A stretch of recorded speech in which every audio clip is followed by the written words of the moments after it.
DIY.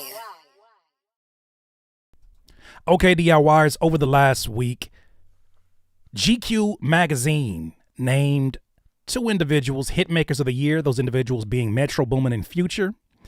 And that was such a great honor for them. They had an amazing year, obviously, through all the collaboration projects they did. They had a really big year.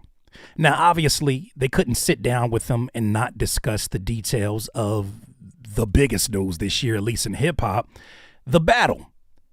Now, people were, of course, eager to hear what they had to say.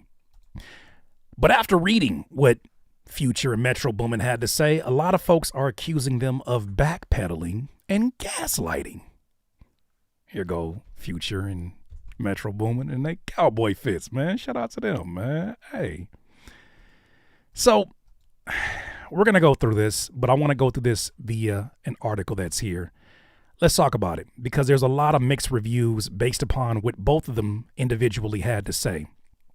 Now, this headline here that is on Hot New Hip Hop says Future reveals why Kendrick Lamar liked that verse frustrates him.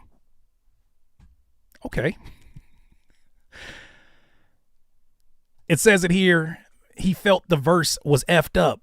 Future had quite a year. Matter of fact, this is written by Elias Andrews. It says Future had quite a year. He dropped 3 stellar albums in 10 months, 2 of which were made in collaboration with Metro Boomin. The duo will be featured in the upcoming GQ interview to discuss their historic output. There were candid discussions about the process of creating together. Plus, the biggest takeaways from the interview was the way Future felt about Kendrick Lamar. Dot's verse on Like That catapulted the song to #1, but Pluto felt he was slighted by a verse that openly dissed Drake and J. Cole. Read this with sarcasm at the front of your brain. I'm pretty sure most of you did already because we already know when Future gets in these interviews, sensational. Future getting these interviews, he's going to he's going to straddle the fence. He going to say something that's going to make you kind of like, what do you mean by that? It's going to be vague. Just have that in mind, that this may be a little bit of trollery. It goes on to say, it may sound like an odd reason to be angry, but Future remained steadfast. He ultimately felt that K-Dot excluded him from the discussion of the big 3 on his own song. He said, big 3 on my song, the rapper noted, I'm supposed to be the one who gets mad?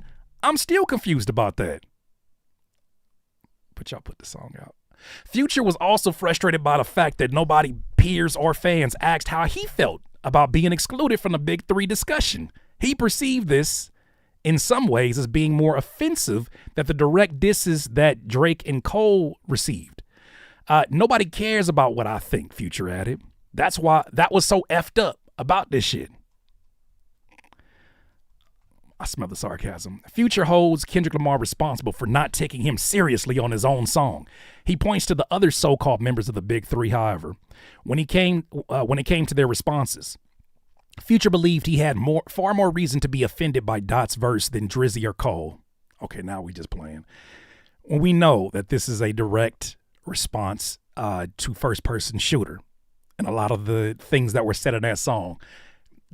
You smell the trollery? It's reeking. It's reeking. I ain't part of this big 3. I'm nobody on my own song, man. He says to GQ, if I didn't get mad, nobody should have gotten mad. Like, why is everybody mad when he was talking about me on my own song? The part of the interview the part of the interview that has confused most fans, though, is when Future claimed to be unaware of the brewing big 3 beef. The rapper claimed to be out of the loop on the tension brewing between Kendrick Lamar, Drake, and J. Cole. There was a beef?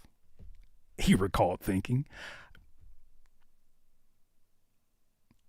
I didn't even know there was a beef. I didn't even know they had nothing going on. I ain't never participated in rap battles, man. Fans have noted that there was already tension between Future, Metro Boomin, and Drake, so the notion of Pluto being blind to what was going on prior to Like That is a bit convenient. Either way, it sounds like the fallout from the beef and K-Dot's verse is still being felt. So you know the internet started interneting again, right? And they pulled this up out the archives. Now, some of you will take this with a grain of salt because of the name involved. But as some of you may recall, before Kendrick gave the first response of Euphoria, there were some other rappers that kind of crashed out beforehand. Kanye was one of them. And he talks here about the energy of the studio session when he first heard Like That. Kanye claims that everyone was excited for the elimination of Drake while making Like That remix. What do you mean? And then we, went through the creative process, adding the chorus and called the hooligans, called them out in London to get on a joint. And, everybody was very, very excited about the elimination of Drake. Yo, we were not excited, we was energized. And then we, Now, he doesn't speak specifically to just Future in that, but revisionist history is amongst us, and I have a few different theories for why that may be. But before you get into my theory, just when you thought Future was the only one that went a different direction, an unexpected direction, Metro Boomin, the creator of BBL Drizzy, well, not the sample, but the actual competition in which he allowed the general public to get involved in this Drake beef. He had some things that he added to this. He claimed it was out of character.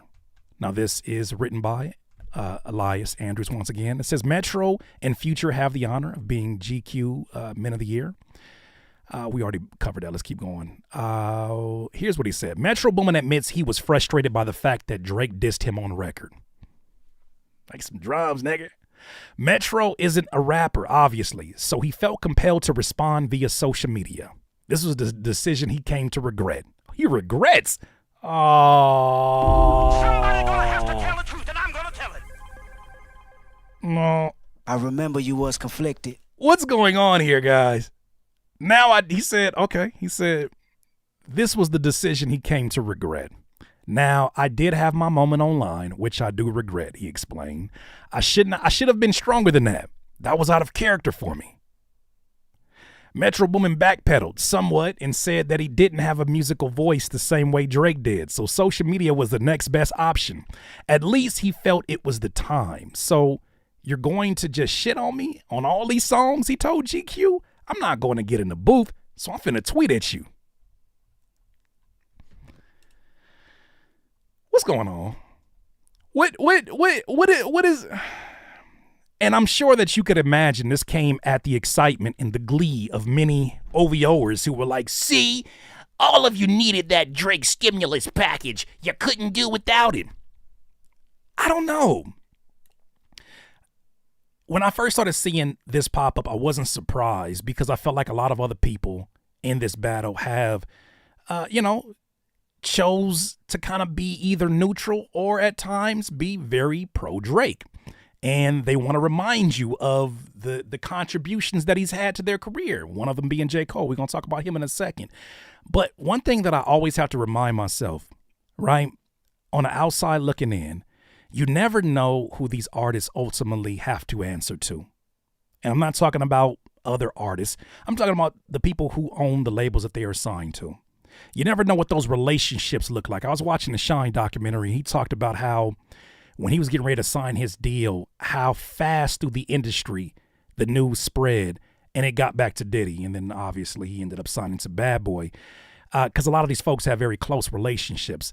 It makes me wonder if some calls came from UMG. It makes me wonder if the people who are invested into the careers of these artists are asking them to find a game plan to get them back to the money that they perhaps made with, still I'm going to call him the colonizer, Drake. And it makes me wonder how many of these rappers, not naming Metro and Future because I don't know them like that, how many of these rappers, care more so about their own bottom line than the cultures that they represent. One of the biggest things that we got from Not Like Us was, You run to Atlanta when you need a few dollars. No, you're not a colleague. You're a colonizer. Like, what? It makes me wonder how many of these rappers actually want to be colonized because they care more about their bottom line than the said culture that they're representing. So when I think about relationships that they have to answer to, when I think about where hip hop was before this battle started, I start to wonder, are some of these artists questioning what life is going to look like after this battle was fully dissolved? Could Future possibly be extending this out with these vague answers? Because he knows how the internet's going to eat this up. Could they be extending this out so that we prolong the conversation? Because I imagine there's a lot of money to be made around the discussion of this. There's a lot of money to be made on tours of people anticipating what antics may be done live. And there may be money that they're looking forward to with, look, there's an exchange that's happening. I was very clear about this from the very beginning when we first started talking about the colonizer Drake, and that an exchange for your culture, whether it's Atlanta culture, whether it's Dallas, Houston culture, in exchange for the authenticity that you bring to my brand, I will give you a feature. I will get you a song that'll be one of your highest streamed songs, if not your highest streamed song. There was a transaction. It still don't make it right.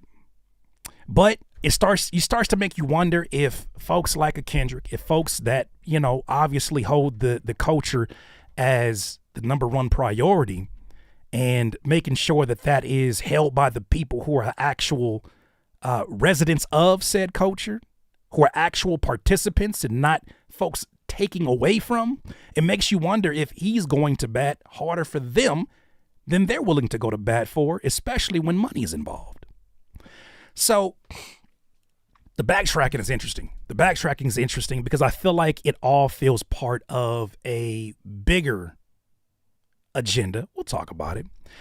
To conclude this article here with Metro, it says, it's worth noting that Metro did use music to get back at Drake during the feud. Metro's BBL Drizzy instrumental went viral on social media and even led to a challenge in which fans hopped on the beat to diss the Six God. We digress. Metro Boomin said the whole conflict between him and Drake stemmed from a personal slight. It was not over a woman, as some have theorized. We had a personal issue, and for the record, not over no girl or no silly shit like that. That's a funny thing to throw in there. I know that was a common rumor. That's a funny thing to throw in there in the middle of it. I'm just letting you know, it had nothing to do with no girl. What? That's funny. It was a personal issue that really hurt me and disappointed me. It sounds like a lot of these artists might have agreed that the Drake regime was in need of a change. But it also may be true that a lot of these artists didn't have a fucking plan after. And it may also be true, just theorizing, that some of them were relying upon the leadership or the direction that Kendrick is going. But what they came to realize is that Kendrick is very reclusive. What they came to realize is that he has his own goals as an artist within this. And that's part of his brand. It's always been a part of his brand. I wonder how many of them now are realizing, like, well, I don't know when he's going to pop back out. I don't know when I'm going to get this call. I don't know. I mean, I did make some money with Drake, so maybe you think I can still get that back? I mean, technically, I didn't diss him, according to Future. I mean, technically, look, I was just responding to him hating on me.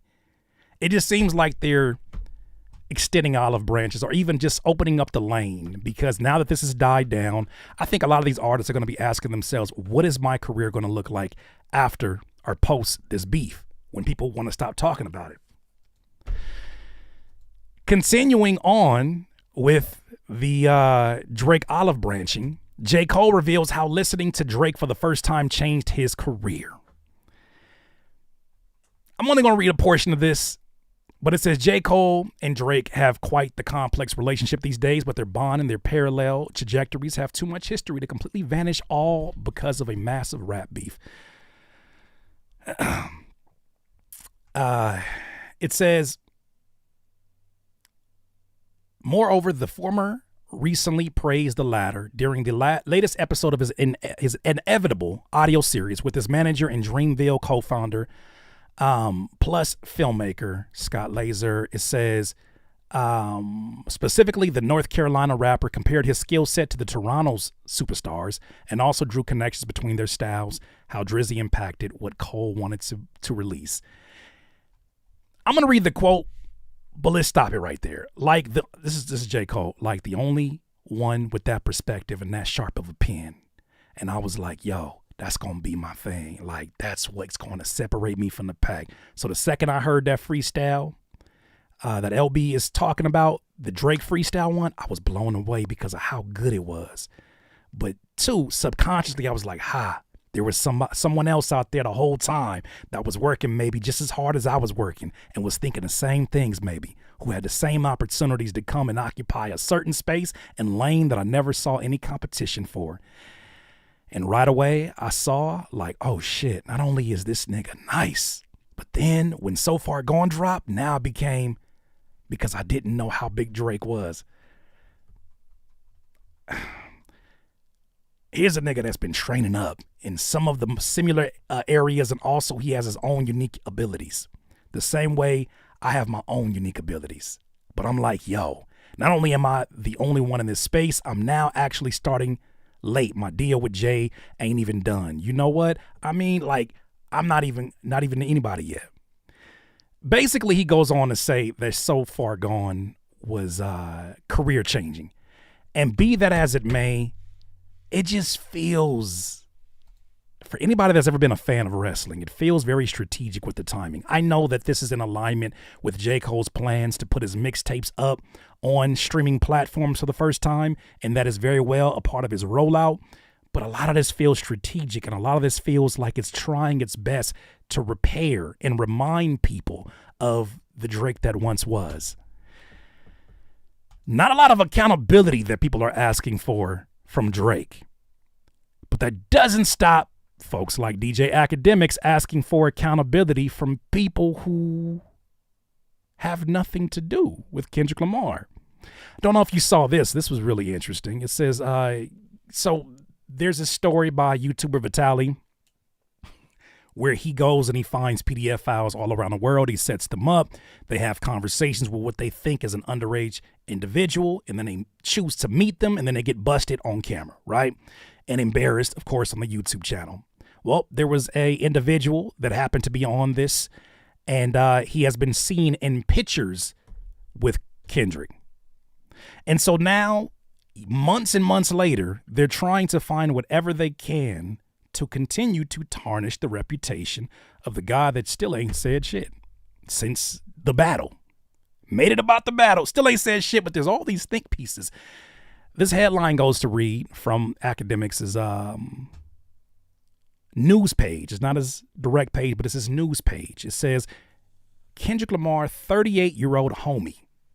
Not allegedly. It says homie from Compton who was caught trying to meet a 15-year-old started to freak out after Vitaly started to read the disgusting and vile things he said he was going to do to the minor. I asked it last week, and I'm going to ask it again. Do we only care about the inappropriate behaviors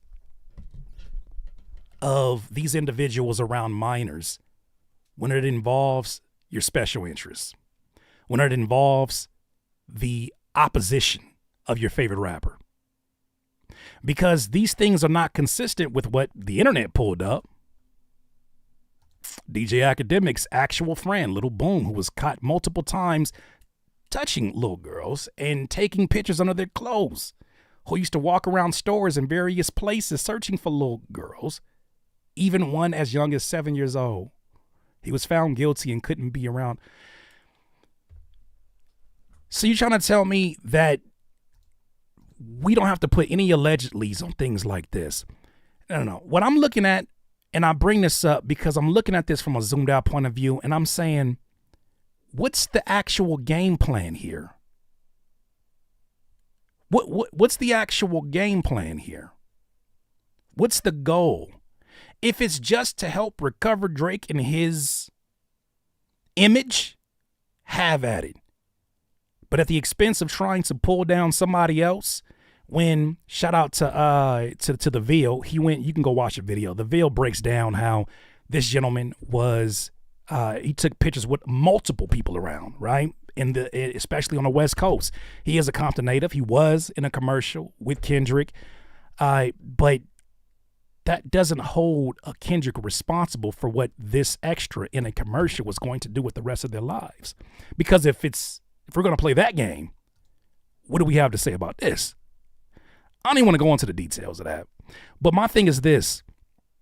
I feel like these folks are playing a very, very dangerous game. And a part of me feels like they're willing to play that dangerous game at the expense of human beings. I think they're willing to play that game at the expense of the reputations of anybody that they can get involved to save one guy. But I don't think they realize how much this is going to shine a light on the why a song like A Not Like Us exists, on the why that people are turning on an artist like a Drake. I don't think there's enough focus on that. And I think what's going to happen is that it's going to only make people dig deeper where they're going to feel very uncomfortable digging.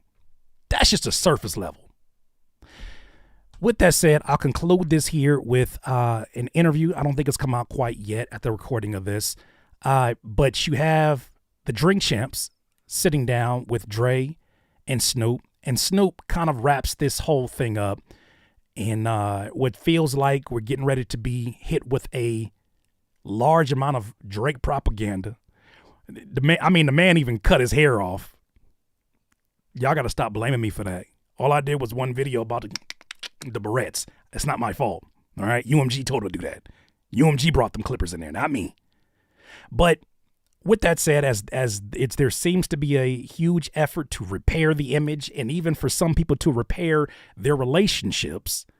I think Snoop says something really, really positive about Dot that I think needs to be highlighted in the midst of this. Let's check it out.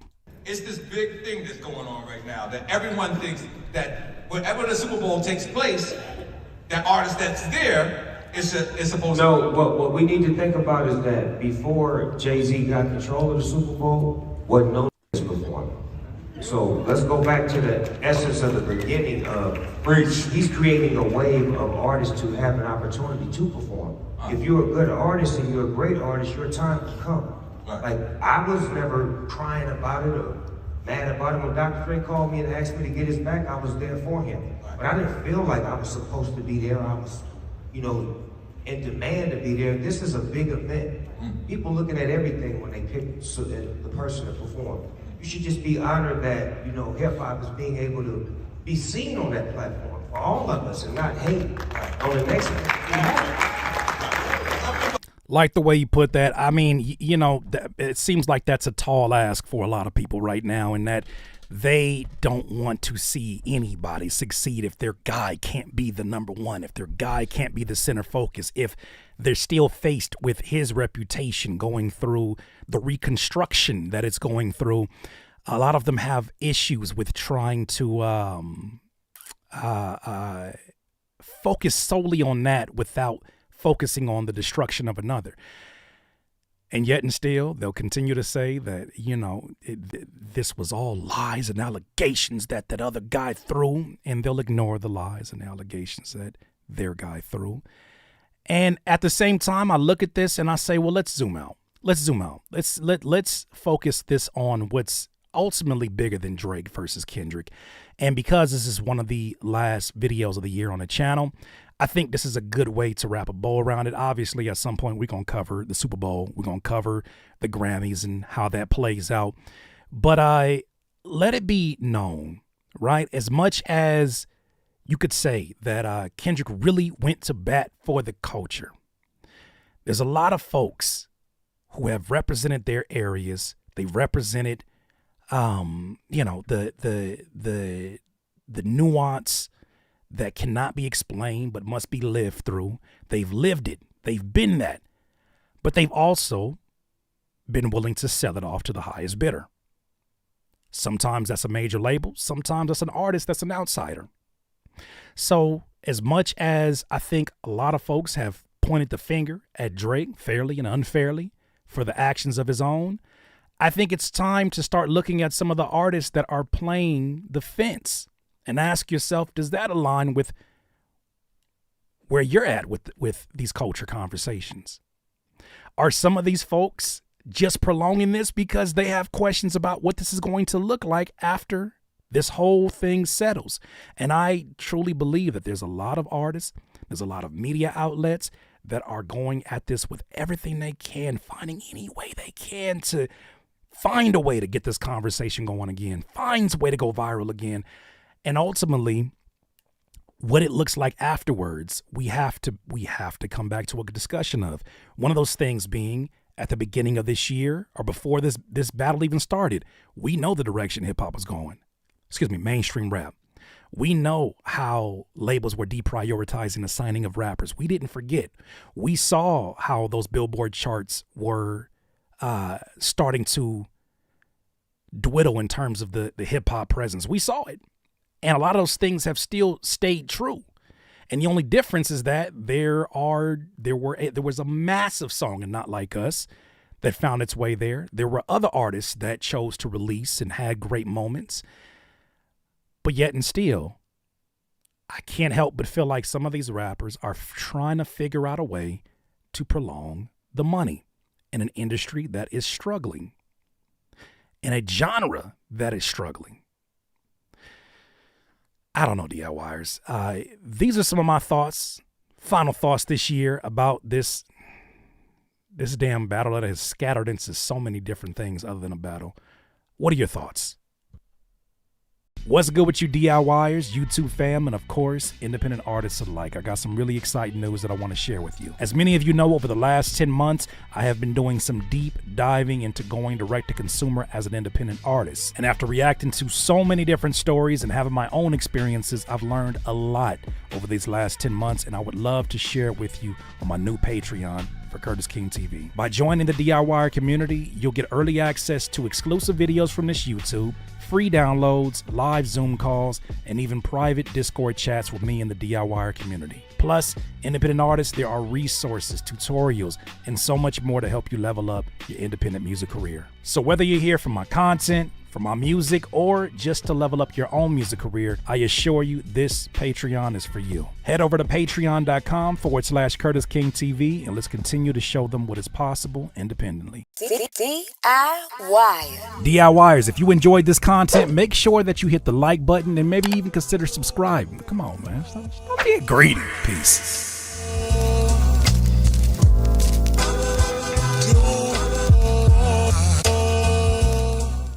DIY.